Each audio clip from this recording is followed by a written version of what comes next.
வணக்கம். இன்னைக்கு நம்ம பார்க்க போற பழமொழி, ஆலை இல்லாத ஊர்ல இலுப்பை பூதான் சர்க்கரையாம் அப்படிங்கிற பழமொழி. அது என்ன ஆலை இல்லாத ஊர்ல? ஆலைன்னா அது என்னது? ஆலைனா தொழிற்சாலை. என்ன தொழிற்சாலைனா, அதாவது சர்க்கரை தொழிற்சாலை. கரும்புல இருந்து சீனி, சர்க்கரை எல்லாம் தயாரிக்கக்கூடிய தொழிற்சாலைகள் இல்லை ஒரு ஊர்ல இல்லைன்னா கூட கவலைப்படாதுன்னா, இந்த இலுப்பை மரங்கள் இருந்தால் போதும், இந்த இலுப்பை பூவை சர்க்கரையா நம்ம பயன்படுத்தலாம் அப்படின்னு சொல்றாங்க.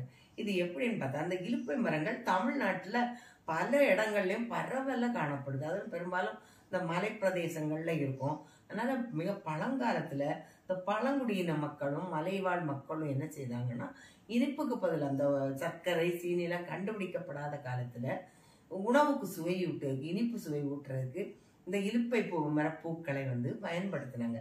இந்த பூக்களோட தன்மை என்னன்னா, இதுல அளவுக்கு அதிகமான இனிப்பு சுவை இருக்கும். அது எப்படின்னா, ஆரம்பத்துல இந்த பூக்கள்ல இருக்கிற இனிப்பு அதாவது ஃப்ரக்டோஸ்ங்கிற சர்க்கரை இருக்கும். இந்த சர்க்கரை அந்த பூ கொஞ்சம் முதிர்வடைந்த உடனே அந்த சர்க்கரை குளுக்கோஸாக மாறிவிடும். குளுக்கோஸாக மாறி பிறகு இன்வெர்ட் சர்க்கரையாக மாறிவிடும். அதனால அது ஒரு நல்ல சிறந்ததொரு இனிப்பு கொடுக்கக்கூடிய பொருளாக இருக்கும். அதனாலதான் அது இனிப்புக்காக பயன்படுத்தி இருக்காங்க. அதனால எப்படின்னா, சர்க்கரையும் சீனி விலையை விட இந்த பூக்கள் விலை மிகவும் மலிவாக கிடைச்சிச்சு. அதனால அதை நல்லா பயன்படுத்தினாங்க எல்லாரும். அதாவது இயற்கையானது, இதுல எந்த கெடுதலும் இல்லை, ரசாயனங்கள் இல்லைன்னு சொல்லி அதை பயன்படுத்தினாங்க.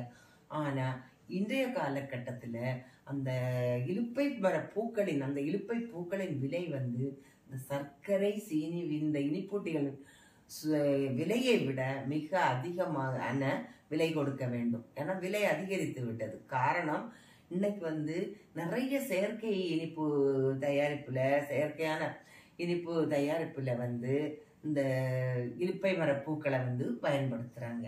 அதனாலதான் அந்த இலுப்பை மர பூக்களுக்கு இப்ப ரொம்ப டிமாண்ட் இருக்கு. ரொம்ப இன்னைக்கு எல்லாருமே அது ரொம்ப தேவைப்படுது. அதை நல்லாவே அந்த இனிப்பூட்டுறதுக்காக பயன்படுத்துறாங்க.